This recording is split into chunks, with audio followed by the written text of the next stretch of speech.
네, 여러분 안녕하십니까? 윤경민입니다. 올해 우리나라 지역 소멸 위험 지역은 전국 228개 기초지자체 가운데 118곳으로 조사가 시작된 이후 처음으로 절반이 넘었습니다.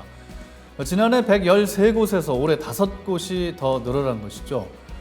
지역 소멸 위험 지역은 인구 감소와 함께 해가 갈수록 더 늘어날 것으로 예상이 되는데요. 해법은 없을까요? 은퇴와 함께 복잡한 대도시를 떠나서 시골의 전원주택에서의 생활을 꿈꾸시는 분들이 많은데요. 거주지를 시골로 옮기는 것이 지역 소멸을 해결하는 데 도움이 될까요? 오늘은 어떻게 하면 현명하게 전원 생활을 할 수 있을지 현재 귀농귀촌 관련 영상을 제작하고 계시는 김명조 선생님과 함께 이야기 나눠보도록 하겠습니다. 안녕하십니까? 어서 오십시오. 네, 안녕하세요. 귀농귀촌 사이다TV 김명조입니다. 예, 유튜브 네. 채널을 운영하고 계시고요. 네네. 예, 강원도 지역에서 한 4년째 이런 이제 영상을 만들고 계신데 실제로 전원주택 분양 사업도 하셨다고요? 네네. 제가 이제 그 신문일 하다가 또 방송 쪽 일을 하다가 네. 토목의 토자도 모르고 건축의 건자도 모르고 시작을 했는데 네. 땅을 한 1000여 평 사가지고 좀 처음에 이제 업자를 잘못 만나서 아이고. 고생을 많이 했었죠. 예. 네. 그렇게 해서 한 두세 채 이렇게 분양하다 보니까 네. 박사가 됐습니다. 연구를 많이 하셨군요. 예. 자, 이제 저도 대부분 이제 은퇴를 앞둔 사람들이 은퇴 후에 어떤 대도시를 떠나서 이 찌든 도시를 떠나서 공기 좋고 물 맑고 이런 곳에 가서 그냥 텃밭이나 가꾸면서 예쁜 집 짓고 살고 싶다라는 욕망이 있거든요. 네. 그런데 이게 이제 전원주택이 한때 붐이었죠. 사람들이 왜 그런 어떤 로맨스를 갖고 전원 생활을 꿈꾸는 걸까요? 일단은 뭐니 해도 건강이죠, 건강. 건강. 네, 예. 건강을 생각해가지고 이제 다들 귀농귀촌 결심하시는 분들이 많고 네. 또 요즘 이제 베이비 부모 세대들이 막 내려오잖아요. 네. 그때 이제 그 좀 와서 이제 정착을 하고 싶다. 그런 분들을 이제 제가 또 상담도 하고 예. 뭐 해가지고 많이 이제 그 지역으로 유치를 하고 있는데. 네. 뭐 보면은 이제 뭐 있는 사람 또 올 수 있고 또 없는 사람도 오잖아요. 예. 근데 이제 있는 사람이건 없는 사람이건 건강을 생각해가지고 내려오는 거니까. 실제로 건강에 크게 도움이 됩니까? 맑은 공기 속에 그렇죠. 살고는? 네, 그럼. 스트레스 덜 받고. 네. 어떤 예를 들면 어떤 질환이 있어서 오신 분들 중에 뭐 치유가 되거나 그런 사례도 있습니까? 예, 예. 오셔서 이제 뭐 약초도 많이 드시고 해서 또 건강 치유도 하시고 예. 뭐 그러신 분들이 주변에 많습니다. 귀촌에서 약초 캐러 다니고 이런 분들도 계시군요. 그렇죠. 예. 네. 근데 이제 한때 열풍이었던 이 전원주택 붐이 요즘은 좀 인기가 사그라든 것 같아요. 네네. 뭐 원인이 있을까요? 무엇보다도 일단 부동산 경기 침체. 예. 네. 뭐 우크라 전쟁 터지고 나서 뭐 세계 경제가 좀 안 좋다 보니까 예.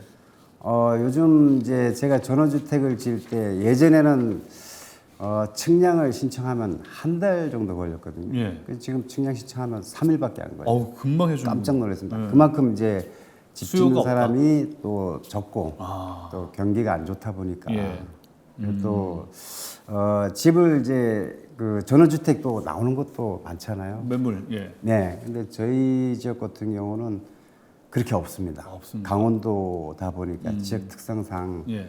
공기 좋고 물 맑고 그렇다 보니까 전원주택이 나오는 게 많이 없습니다. 그러니까 사시는 분들이 팔려고 내놓는 게 없다 이 말씀이시군요. 예, 있어도 뭐 간혹 있는데 예. 이제 이런 뭐그 앵커님 이제 말씀하신 대로 열풍이 이제 사그라든 거는 그 일가구 이주택에 대한 것을 그 면단위 뭐 리나 뭐 면단위는 그 일가구 이주택에 해당되는 것을 좀 제도적으로 좀 바꿔야 되지 않을까. 지금 일가구 이주택 때문에 꺼려 하시는 분들이 많다. 그렇죠. 세금이 올라가니까. 네, 그 전원주택을 매입을 하고 싶은데 네. 한 10분 중에 한 8분 정도 못 사요. 결정을 못 해요. 네. 세금 때문에. 종부세 내야 되죠. 그렇죠. 예. 나중에 또 양도세 고민해야 네. 되죠. 이런 거. 그런 게 가장 큰 핵심이라고. 그렇군요. 지방의 네. 어떤 전원주택 경기 활성화, 부동산 경기 활성화 하려고 그러면 세제 혜택 요거를 좀 그렇죠. 세제를 개편해야 된다 이런 말씀이신 그것만 것 해도 같아요. 네. 전원주택이 좀 앞으로 활성화되지 않을까. 그러면 이제 생활 인구도 늘리고, 네, 그죠? 예. 지역 그렇죠. 소멸도 막고 이런 방법이 하나가 될 수 있겠다. 제가 이제 전원주택을 지어서 분양을 지금 하고 있지만 그런 것 때문에 안 나가는 거예요. 그렇군요. 예. 이거 중요한 얘기 같습니다. 예. 예. 저희가 이제 지역 소멸을 막아라 이런 이슈로 지금 이제 대화하는 가운데 요 전원주택을 주목하는데 네. 그 전원주택의 붐을 다시 일으키기 위해서는 세제 개편이 필요하다 이런 말씀을 꼭 주셨어요. 필요한 것 같습니다. 예. 자, 근데 이제 우리가 은퇴 후에 혹은 이제 은퇴를 준비하면서 전원 생활을 꿈꾸는데 전원주택을 구매하려고 할 때 혹은 지으려고 할 때 어느 지역을 선정하느냐, 그 다음에 어떤 입지를 선정하느냐, 이게 또 중요할 것 같습니다. 그렇죠. 배산, 임수냐, 뭐 강가냐, 네, 네, 산 꼭대기냐, 뭐 네. 여러 가지가 있을 텐데 어떤 기준으로 고르는 게 좋습니까? 첫째는 뭐 일단 모든 게 땅에서부터 시작하잖아요. 그래서 땅을 잘 이제 사야 되겠죠. 그렇죠. 네. 근데 거기다 이제 집도 지어야 되고. 네. 근데 뭐 이제 강원도 쪽은 이제 뭐 이렇게 산 있고 계곡 있고 그러니까 물 부족하고 뭐 그런 거는 거의 없습니다. 네. 근데 이제 좀 깊숙이 들어가서 이렇게 하게 되면 뭐 전기라든지 이런 것 좀 시설비가 많이 들어가니까 네. 인프라가 어느 정도 좀 형성된 곳 그런 곳에다가 이제 정착을 하시면 더 좋지 않을까. 뭐 강원도는 뭐 산이 다 네. 있고 뭐 저 강이 있고 그러기 때문에 네. 어디든지 좋습니다. 어느 정도 인프라가 구축되어 있는 곳을 매입하시는 게 좋지 않을까. 이제 나는 자연인이다처럼 그냥 두메산골 이런 힘들어요. 데는 안 되고 하수도나 수도나 어느 정도 깔려 예, 있는 곳, 예, 예. 적어도 우물을 네, 파서 네. 나오는 곳, 그렇죠. 그 정도는 해야 네, 된다. 그 정도는 해야 될 겁니다. 알겠습니다. 네. 그래서 계곡이 아무래도 좀 좋을 것 같은데 어디가 비쌉니까? 물 있고 이제 계곡 있고 그런 데는 아무래도 땅값이 좀 나가죠. 비싸겠죠. 예. 네. 아무래도 예. 산꼭대기보다. 네, 자기 이제 기호에 맞게 예. 취향에 맞게 이제 구매를 하시면 될 것 네, 같고요. 네, 네. 자, 전원주택 하면 이제 주택의 종류도 여러 가지가 있을 것 같아요. 목조 주택도 네. 있고 콘크리트 주택도 있고 또 뭐 황토 주택도 있고 네. 하다못해 조립식 주택도 있고 네. 각각의 장단점도 있고 또 가격 차이도 있을 것 같은데 특징을 좀 비교해서 간단하게 설명해 주시겠습니까? 제가 이제 2016년도부터 이제 건축을 이제 토목의 토자도 모르고 건축의 고자도 모르고 이제 시작을 했는데 예. 고생도 많이 했거든요. 근데 그 과정에 계속 이제 건축법이 바뀌는 거예요. 뭐 예전에 경주지진이 일어나고 나서 또 내구성이라든지 뭐 화재 일어나서 또 이렇게 계속 건축법이 예. 바뀌고 요즘 또 세계 경제 때문에 또 건축비가 또 몰랐죠. 확 올라갔죠. 근데 이제 가장 저렴한 거는 판넬로 해가 조립식으로 해가지고 조립식. 그게 16년도만 해도 평당가로 하면 한 250 정도면 지었습니다. 예. 근데 지금은 한 500 정도. 2배가 됐습니까? 예, 예. 아이고. 거의 뭐 한 7년 7년 만에 그 정도 올랐다고 보시면 됩니다. 그럼 조립식 주택의 장점은 빨리 만든다는 그렇죠. 거죠? 주문하면 네. 얼마 만에 완성이 됩니까? 어느 대학 교수가 이제 하는 얘기가 이제 친자연적인 뭐 집을 지어야 된다. 그러니까 뭐 벽돌집은 흑벽돌 이제 뭐 뭐 이런 거? 흑벽돌 그런 거는 이제 좀 약품 처리를 하고 뭐 또 콘크리트 뭐 목조주택은 또 이렇게 문을 열면 뭐 미세한 먼지가 뭐 유리가루가 날리고 뭐 이제 그런 장단점이 다 있는데 네. 저는 뭐 친환경 주택을 저는 그 친환경 조립식 주택은 주문하면은 금방 옵니까? 이제 그거를 짓게 되면 한 두 달 두 뭐 달. 날씨 변화에 따라서 한 3개월 정도면 이제 네. 준공까지 할 수 있고요. 그냥 집을 지으면 훨씬 오래 걸립니까? 그렇죠. 그러니까 뭐 보통 뭐 한 3개월 내지 한 4개월 만에 네. 집을 지을 수 있고 요즘 또 이동식 주택 네, 열풍이 이동식 주택. 네. 그거는 이제 최근에 이제 뭐 서울에서도 13층까지 허가가 나가지고 짓고 있잖아요. 네. 저는 그것도 추천드려 볼 만해요. 왜냐하면 그거는 뭐 평당 뭐 450에서 뭐 이제 전기 뭐 이런 시스템 갖추는 거에 따라서 단가가 올라가겠지만 예. 그거는 이제 제가 이제 땅을 사가지고 이동식 주택을 갖다 놓고 그다음에 이제 나중에 이제 살기 싫으면 또 옮겨가면 되지 않습니까? 그래요? 땅만 팔아도 되지 않습니까? 제가 착각했는데 조립식이 아니라 이동식 이동식 주택이군요. 주택. 그 이제 네. 바로 살 수 네. 있게 해주시는 네, 거. 네, 네. 그러면 그게 평당 뭐 450, 500이면은 일반 주택은 건축 비용이 얼마나 듭니까? 한 이제 한 6, 700 보통 그 정도는 생각을 하셔야 됩니다. 점점 올라가고 있어서 예전에는 좀 싸게 지을 수가 있었는데 이게 우크라이나 전쟁 이후에 건축비가 많이 올라갔다 이런 말씀하셨습니다. 자, 그다음에 이제 말씀하셨는데 제가 땅을 샀어요. 그다음에 어떤 주택으로 짓겠는가 또 마음의 결정을 했어요. 그럼 업체 선정을 해야 되는데 이게 또 쉽지 않을 것 같아요. 좋은 업체, 착한 업체를 선정해야 되거든요. 여러 군데 막 들려보고 견적도 받아보고 고민도 많이 해보고 그러지만 제일 중요한 것은 이제 건축 업체를 이제 만나면 현장 방문을 해보는 거예요. 현장에 가서 그 업체에서 이렇게 짓는구나. 현장이라는 건 그 업체가 직접 실제로 지은 곳. 지었던 곳을 그렇죠. 확인하는 거군요. 사진으로만 보는 게 아니고. 그렇죠. 신경 써야 될 게 많은데 자 열기가 식었다고는 하지만은 아직도 전원주택에 대한 관심이 많은데요. 실정을 제대로 모르고 이렇게 하다 보면 피해를 겪는 경우가 있거든요. 그래서 실제로 이런 내용을 취재를 했는데 화면 함께 보시고 이야기 이어가도록 하겠습니다. 한적한 농촌 생활을 꿈꾸며 4년 전 인천에서 강원도 영월로 이사를 온 A씨. 지역에 연고가 없던 A씨는 강원도 영월의 멋진 풍광과 자연에 반해 귀농을 결심했습니다. 전원주택 신축에 들어간 부지 매입 비용과 건축비는 약 4억 원 수준. 93제곱미터 기준 단층 단독주택을 짓는데 3억 5천만 원이 들었습니다. 수도권 아파트 대비 절반도 안 되는 가격에 작은 텃밭을 갖춘 전원주택을 지을 수 있는 점이 가장 큰 매력이었습니다.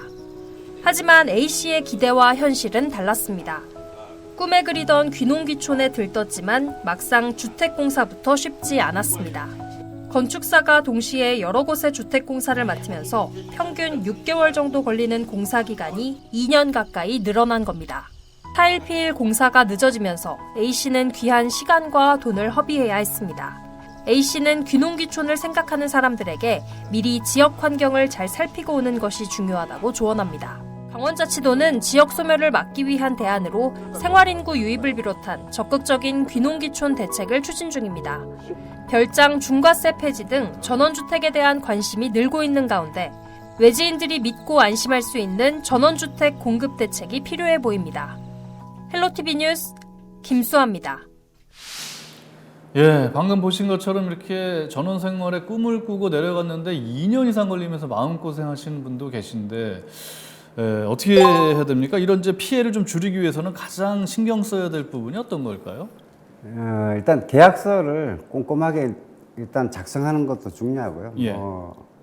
계약서를 만들어서 공증까지 하면 또 공증. 조금 마음은 편안하겠죠. 그렇죠. 근데 이제 건축을 할 때 이제 계약서 쓰고 기초 이제 토목공사 할 때 토목공사를 다 하고 나면 돈을 지불한다든지 또 기초 공사하고 나면 돈을 지불한다든지 단계별로 또 이렇게 뼈대 올리고 뭐 이제 뭐 벽돌이든 판넬이든 하고 나면 또 지불한다든지 뭐 창문 또 이렇게 지붕 공사하고 나면 돈을 지불한다든지 그러면 그건 뭐 제 개인적인 의견입니다만 그렇게 되면은 공사를 중단하더라도 다른 사람한테 맡길 수가 있으니까. 뭐, 계약 위반이 되면 다른 업체에 맡길 수 있으니까 피해를 줄일 수 있다. 아주 좋은 아이디어인 것 같습니다. 자, 전원 생활을 하기 위해서 내려갔는데 이제 서울에 또 요즘은 집이 있으면서 이제 별장 혹은 뭐 제2의 세컨홈처럼 이제 전원 생활을 즐기시는 분들도 있어요. 그래서 이제 그런 인구들을 좀 생활 인구라고 저희가 표현하는데 생활 인구를 늘리는 것도 지자체가 지금 열심히 하고 있는데 과연 생활 인구를 위해 늘려서 지역 경제에 얼마나 도움이 되겠는가 이런 의문도 있거든요. 어느 정도 도움이 된다고 보십니까? 엄청나게 도움됩니다. 어떤 면에서 그렇습니까? 아니 어차피 사람 사는 세상이고 이제 지인이나 친구들이 놀러 온다든지 뭐 그랬을 때 놀러 오면 또 이렇게 정착지를 찾을 수 있고 또 우리 영월 제가 이제 영월에 있다 보니까 영월군에서는 이제 주소를 옮기고 출퇴근하면 또 교통비까지 지원을 해줘요. 그 이제 주소를 이전했을 경우에 그렇죠. 주민등록을 글로 옮겼을 경우에 지자체에서 혜택을 주는군요. 그리고 이제 또 이렇게 뭐 토지라든지 이제 이렇게 빈집 같은 경우 이제 이렇게 있으면 또 이제 지자체에서 적극 나서가지고.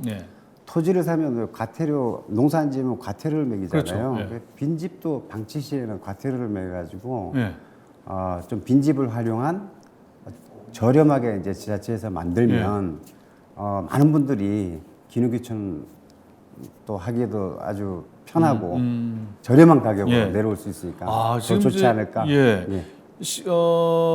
지역에 인구가 줄어들다 보니까 빈집도 네, 많이 늘어나고 네, 네, 있고 네. 특히 이제 농촌에는 빈집이 많은데 그런 빈집을 활용해서 귀농귀촌 하시는 분들한테 제공해주는 이런 네. 제도도 현재 시행이 되고 있나요? 네네. 어. 그렇습니다. 그러면 이제 농촌 그 살아보기. 빈집을 좀 개조해가지고 제공합니까? 아니면 그대로 제공합니까? 어떤 식으로 합니까? 개조해서 일단 농촌 살아보기 네. 이제 그런 체험 또, 프로그램. 네, 체험 프로그램도 왕성하게 지금 하고 있고요. 예.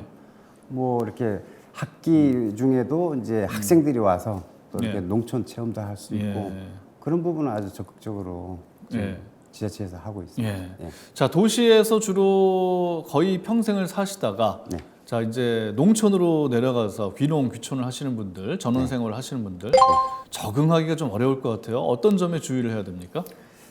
현지인들하고 기능귀촌한 사람들하고 뭐 도시나 뭐 농촌이나 다 똑같지만 이웃과의 마찰이 이웃과의 가장 마찰. 어딘지 다 마찬가지 아닙니까? 도시에서는 사실 아파트 앞집에 누가 사는지도 모르는 경우가 대반이잖아요. 네. 그래도- 근데 이제 농촌은 안 그런 거죠. 네, 그렇죠. 이웃과의 마찰인데 예. 택할 때는 이제 그 주변을 한번 보고 이웃 한번 만나보고 예. 그렇게 정책하시면 더 좋을 것 같습니다. 귀농 귀촌 하신 분들 중에 이제 그런 갈등으로 사례로 꼽는 게 이제 마을 발전 기금. 네. 그러니까 한마디로 이제 돈을 내는 거잖아요. 네, 네, 네.